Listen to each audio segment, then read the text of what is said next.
আমাদের অর্থনীতি এখন যথেষ্ট শীতল হয়ে পড়ছে। ধর্মের নামে যেসব মব তৈরি হয়েছে, সরকার এগুলোকে পরিকল্পিতভাবেই খুব টাফভাবে হ্যান্ডেল করেনি। আই রিপিট, সরকার পরিকল্পিতভাবেই টাফভাবে হ্যান্ডেল করেনি, কারণ আমার ধারণা সরকার একটা অংশ অ্যাটলিস্ট চেয়েছে এই শ্রেণীটাকে তারা মাঠে রাখতে চান।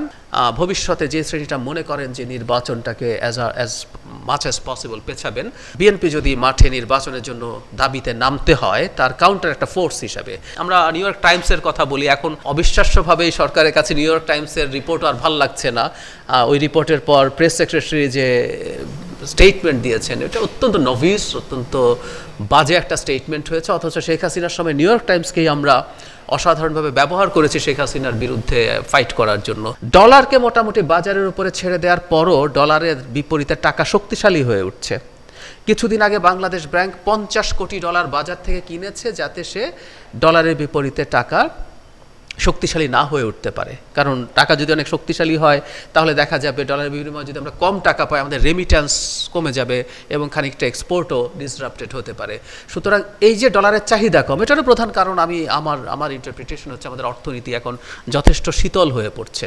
আমাদের অত্যন্ত উঁচু ইন্টারেস্ট রেট আছে আমাদের ইনফ্লেশন কমানোর জন্য, প্লাস আমাদের এই যে ইনভেস্টমেন্ট কমার কারণে আমাদের জব কার্টেল হচ্ছে, আমাদের ডোমেস্টিক কনজাম্পশন কমে যাচ্ছে। তার সেই কারণে আমাদের ক্যাপিটাল মেশিনারিজ বলি আমরা, আমাদের র ম্যাটেরিয়ালস বলি বা আদার কনজিউমার গুডসের ইম্পোর্ট কমে যাচ্ছে। তো অর্থনীতিটা অত্যন্ত খারাপ অবস্থায় আছে।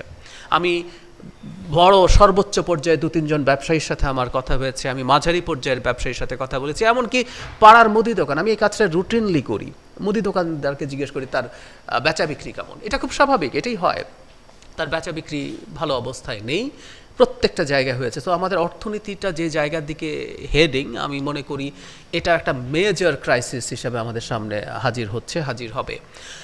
তার সাথে যোগ করব বাংলাদেশে ল অ্যান্ড অর্ডার সিচুয়েশন যে জায়গায় চলে গেছে।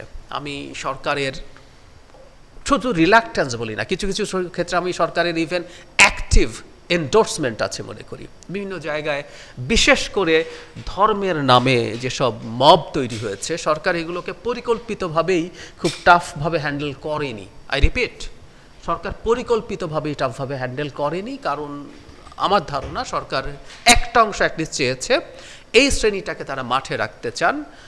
ভবিষ্যতে যে শ্রেণীটা মনে করেন যে নির্বাচনটাকে অ্যাজ মাচ অ্যাজ পসিবল পেছাবেন, তারা বিএনপি যদি মাঠে নির্বাচনের জন্য দাবিতে নামতে হয় তার কাউন্টার একটা ফোর্স হিসাবে। এটার প্রমাণ আমরা দেখব, আওয়ামী লীগ নিষিদ্ধকরণের সময় বিএনপি এন্ডোর্স করেছে কিন্তু সে অ্যাক্টিভলি পার্টিসিপেট করেনি, কিন্তু জনসমাবেশ যেটা দেখা গেছে এটা মূলত জামায়াত ইসলামী এবং আদার ইসলামিক পার্টি এবং গ্রুপস তার মধ্যে খুবই বিরাট সংখ্যায় ছিল। সো দেশের আইনশৃঙ্খলার অবস্থা এই জায়গাতে শুধু গেছে, এটার মাধ্যমে একটা ন্যারেটিভ তৈরির পথ তৈরি হয়েছে। আমরা নিউ ইয়র্ক টাইমসের কথা বলি, এখন অবিশ্বাস্যভাবেই সরকারের কাছে নিউ ইয়র্ক টাইমসের রিপোর্ট আর ভাল লাগছে না। ওই রিপোর্টের পর প্রেস সেক্রেটারি যে স্টেটমেন্ট দিয়েছেন, এটা অত্যন্ত নভিস, অত্যন্ত বাজে একটা স্টেটমেন্ট হয়েছে। অথচ শেখ হাসিনার সময় নিউ ইয়র্ক টাইমসকেই আমরা অসাধারণভাবে ব্যবহার করেছি শেখ হাসিনার বিরুদ্ধে ফাইট করার জন্য। যাই হোক, যেটা নিউ ইয়র্ক টাইমস বলেছে যে শেখ হাসিনা পরবর্তী সময়ে বাংলাদেশে র্যাডিক্যাল ইসলামিস্টরা তাদের একটা ওপেনিং দেখছে। তারা বলছে না যে বাংলাদেশে এটা তাদের দখলে চলে গেছে, কিন্তু একটা ওপেনিং দেখা যাচ্ছে। এটা কিন্তু অ্যালার্মিং। এবং আমাকে যদি তালিকা বলেন মাজার ভাঙা থেকে শুরু করে একটা লম্বা তালিকা আমি দিতে পারবো, since I talked about this repeatedly এবং বলতে গিয়ে প্রচুর শত্রু বাড়িয়েছি। এইটা ন্যারেটিভটা তৈরি করা যায়। সাথে যোগ করব আমাদের পাশে ভারতের মতো একটা দেশকে রাখছি যে বসেই আছে এই ন্যারেটিভটা এস্টাবলিশ করার জন্য। বাংলাদেশে শেখ হাসিনাকে মূলত এক্সট্রিমিস্ট ইসলামিস্টরা পতন ঘটিয়েছে এবং ডক্টর ইউনূস আসলে তাদের সরকার।